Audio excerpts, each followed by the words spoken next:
If the Gita is there, focus only on Gita. All else is just stories. Gita is not a story. Gita is a philosophical document of the highest order. It is not storytelling.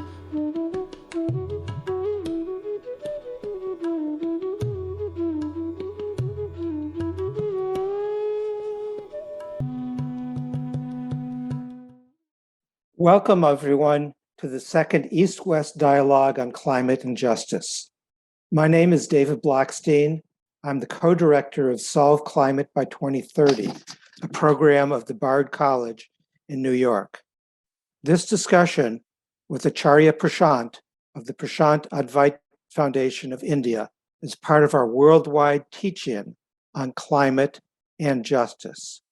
Acharya Prashant is a powerful voice of socio-spiritual awakening in today's world. He is an acclaimed Vedanta exegete and author of over 80 books, including the national bestseller, Karma, Why Everything You Know About It Is Wrong. An alumnus of IIT Delhi, IIM Ahmedabad, and a former civil services officer, he is an exponent of pure Vedantic wisdom, a vocal warrior against superstition and inner weakness, a promulgator of pure spiritual veganism, and an expounder of essential human freedom. This discussion today is a follow-up to a conversation between Acharya Prashant and my colleague, Dr. Eben Goodstein, Director of Bard's Graduate Programs in Sustainability and Director of Solve Climate by 2030. That conversation, recorded in April of 2023, is available on the Acharya Prashant YouTube channel. Today, Acharya will respond to questions from students around the world, including participants in Bard's internship in social media for climate activism. I'm delighted to welcome Acharya Prashant and our student participants. We thank you all for being with us today. In a moment, I will be turning it over to my friend and colleague, Anupam Chatterjee of the Prashant Advait Foundation, who will be moderating the question and answer session. But I'd like to begin with the question myself, which is that in this discussion between yourself and my colleague Eben, you talked from a very deep spiritual perspective and the need for personal transformation. But yet, as we're looking at the climate emergency, which is on us right now, we've named our project Solve Climate by 2030 because the time is very short, as identified by the Intergovernmental Panel on Climate Change. So how do we reconcile the need for immediate action with the need for deep personal and societal transformation that often takes longer than the time that may be available to us? So, an easy question to begin. Yes, and thank you first of all for having this discussion. It's an easy question about a difficult situation. You said inner transformation processes are often long winding and deliver results only in the long term. So it's not really so that inner transformation will necessarily take a long time, and inordinately long time, considering that we are looking at 2030 as the threshold, as the cutoff year. You see, look at it differently. Apart from the inner transformation route, we have tried everything else. That there is a climate catastrophe upon us is not new information. We have known it since at least 4 decades now, if not more. What have we been able to do in these 4 decades? Not only has the climate crisis worsened, the rate of worsening has actually accelerated. So, we are sinking at an increasing rate of sinking per year. That's how we are doing. If that is what we are getting from our conventional routes of crisis mitigation, it surprises me how we still hold so much trust over them. We talk as if the other routes, which include legislation, regulation, and so many other things, as if those routes are tried, tested, and have delivered results beautifully till now. And we assume as if the spiritual process is untrustworthy, unreliable, and will necessarily take a long time, if at all, if it delivers any results. I'm saying, I'll repeat, keep the spiritual route aside and let's objectively, factually look at what have the other routes given us, except frustration, disappointment. Our confidence in our own methods needs to be checked, verified. And if we really test whether our confidence in our governmental processes and legal and technical processes is really well founded. Now let's come to the spiritual thing. I'm not talking mumbo jumbo, I'm not talking black magic, but it is entirely possible, and it happens, that clear communication of information in its entirety, is able to touch a person at such a deep place that he is stirred into the right kind of action. And when I'm saying the right information in a holistic way needs to reach the individual, this is hardly even spiritual in the conventional sense, When you say that a fellow is on the spiritual route, what you usually mean is that the fellow is into some kind of esoteric methods or some kind of awakening of paranormal energies is being attempted. These kinds of things. When I am saying that the spiritual route is the only route, I mean none of that rubbish, that illogical stuff. I mean simple dissemination of information in its entirety. Now there lies the catch. What do I mean by information in its entirety? You see, we often look at the climate crisis in isolation. We act as if we are otherwise all right, generally okay, and somehow, incidentally, an alien crisis has hit us for no strong reason whatsoever. So we want to treat it in a very peripheral way, as if it is a skin infection or something caused by a bacteria that has settled on the surface of the body, and the effect of that alien bacteria is only skin deep. That's the mental model we hold with respect to the climate crisis.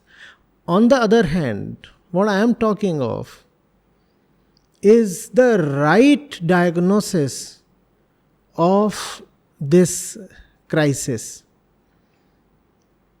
Is it just an external infection on the skin of mankind? Or is it about our very blood having become toxic? Is it an influence affecting us from the outside, or is it a malaise arising from the inside? That's what I mean by the spiritual root. So it is actually very scientific, no? Right diagnosis is the prerequisite for any kind of successful treatment. Nothing per se spiritual about this statement. It's very logical. What I am proposing is for us to ponder on that climate crisis, culture, and consumer capitalism are one and the same thing, and unless all of them are treated together, the climate part just cannot be taken care of. You treat one part of this trifecta, and you will find you are not succeeding even in 100 years, as if we have 100 years, first of all. But if you can look at the bigger picture, if you can have the bird's eye view, and you realize what really is going on, then there can be a solution, and a quick solution, a powerful solution. Mankind's very soul, if you may call it, for want of a better word, you could say core, or you could simply say mind, the collective mind of humanity. That's what I mean by soul. That soul has gone sick. That needs treatment. And I'm not dealing in metaphors, needless euphemisms. No. This is the most direct way of stating it. We do not know who we are. We do not know what we are here for. Therefore, we endlessly consume. We procreate. We live meaningless lives. Because we do not know ourselves and therefore the right purpose to life, therefore we run after miscellaneous identities, power, freedom, and so much else.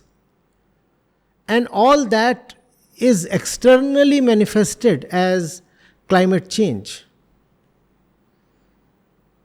So climate change is nothing but a gross and tangible representation of what is sick in our very hearts. And if you do not treat the sickness where it really lies, there is no point giving superficial treatments.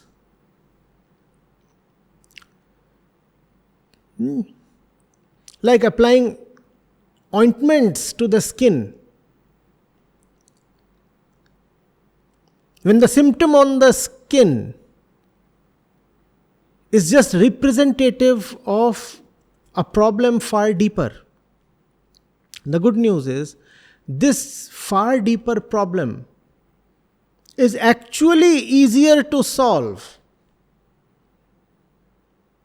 because the other routes have all conclusively anyway failed. Hence, the only route remaining has to be the only easy route remaining. We don't have an option. If you don't have an option, how can you call the only available option as difficult? It has to be taken as easy because there is nothing else possible.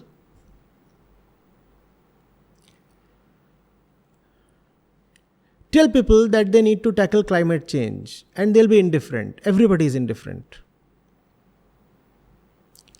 Tell people that they are missing out on the essence of their own life. Then they will listen, because we all are basically selfish people.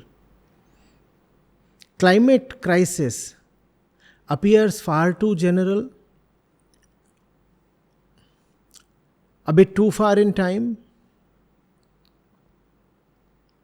and not so severe that it cannot be negotiated. You tell the common man on the road that global temperatures will rise by an average of 2 degrees centigrade. You will not find him collapsing in shock. 2 degrees rise in mean global temperature. He will say, fine, I'll adapt. I'll get a better air conditioner. I'll take a longer vacation. Or I'll simply bear it. It doesn't matter so much. You may tell him of the other changes and drastic effects that are possible. Rising sea levels and entire cities will be threatened and ecosystems will be washed out. And the negative feedback loop, the whole thing will keep worsening. Glaciers will be gone. We do not know what will happen to aquatic ecosystems. You tell him all these things. Was he ever in the first place interested in these things? You're talking to, let's say, a 35-year-old man. In his 35 years, and I'm talking of the average man, there would be exceptions always, but let's look at the average case. In his 35 years, when has he demonstrated any ecological sensitivity? How will he suddenly become sensitive today? We will have to realize that the climate crisis is nothing but the sickness of our personality coming out in the open. For far too long has it remained concealed. But now the cat is out of the bag. And we would be just continuing our primitive tendencies of self-deception if we do not admit the climate crisis for what it really is. It is a crisis of insane consumerism. And we consume because we know nothing better to do. We consume because we have a life to live and we do not know what to do with these 70, 80 or 90 years, and average lifespans are rising across the world. People are living up to 100. Lots of them. People are living for long and have huge disposable incomes. There are so many countries that have millions of millionaires now. The USA obviously being the foremost. Millions of millionaires, so much money and so much time. The fellow is going to live for 80 years, 100 years, 110 years. What will he do? He does not know what to do with life. And every bit of action arising from ignorance is carbon intensive. If you do not have a real purpose to live for, then you will live out of your whims, tendencies, emotions. And they all have a huge carbon footprint. You do not know what to do in life, you will produce a lot of kids. I know I'm generalizing. But then the climate crisis too is a general crisis, is it not? So let's keep the exceptions aside. Let's look at the common man. And we talk of... Sorry, go ahead. I can't hear you. You said something? I was just going to say, I mean, it's a powerful answer. And it makes me realize that the thing about the climate catastrophe that is in front of us is that it's putting those questions in front of individuals and society, and that this may be actually the opportunity to make the real shifts in who we are that we need to be making otherwise, and that we wouldn't recognize that. So, if I may venture that far, I would say the climate crisis is challenging us to answer questions we should have answered several centuries back. You could even say it's a crisis of philosophy. It is just proving that the philosophies we have based our lives on since long are inadequate, actually false. We could not answer those questions then, and there was nothing and nobody to conclusively tell us in our face that we do not know the answers. Now we have a very, very tangible proof available, a proof of our inadequacy in the form of this crisis. So, we need the right understanding. We need to know who we are and why we exist, and that determines our economics. That determines our very lives. Is it not true, and is it not obvious that the shape of the economic structure that we have, the entire economic system of the entire world, that's what is producing the carbon in the atmosphere? We have philosophies that have no space for compassion. We do not want to look inwards. We do not want to know what should be the right relationship between man and the world he inhabits. And that's why we are living in an absolutely awkward way. Our lives are bizarre. They are bizarre, and they are producing a lot of gas. Like the fart of the cattle that's responsible for so much of the carbon concentration, that represents in a very dramatic way a picture of our lives. That can be changed. All that can be changed. People can give up flesh consumption. It takes an instant. There are people, and I know several thousands of them. Optimistically, I could say there are lakhs of them who have given up flesh consumption in a matter of days, weeks, a few months. And we very well know that flesh consumption and dairy, they are either the largest or the second largest cause of carbon concentration. And that cause can be addressed in a jiffy.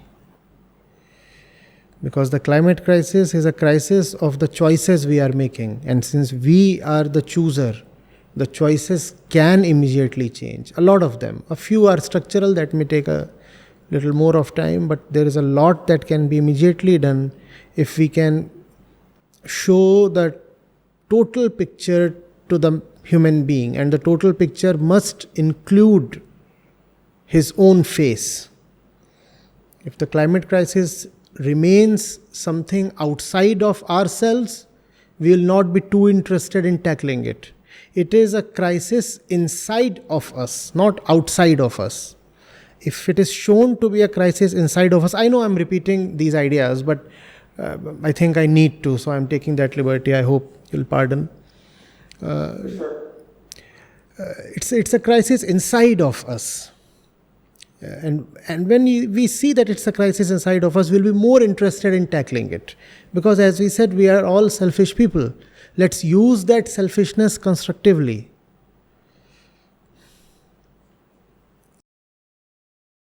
Yeah, well, thank you. It's a powerful answer, and one that I think we all do well to heed.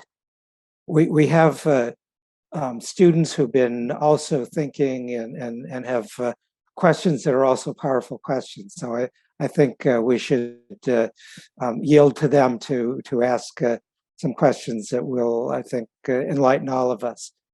So Anupam, do you want to call on the first student, please? Yes, definitely. Sure, David. Thank you.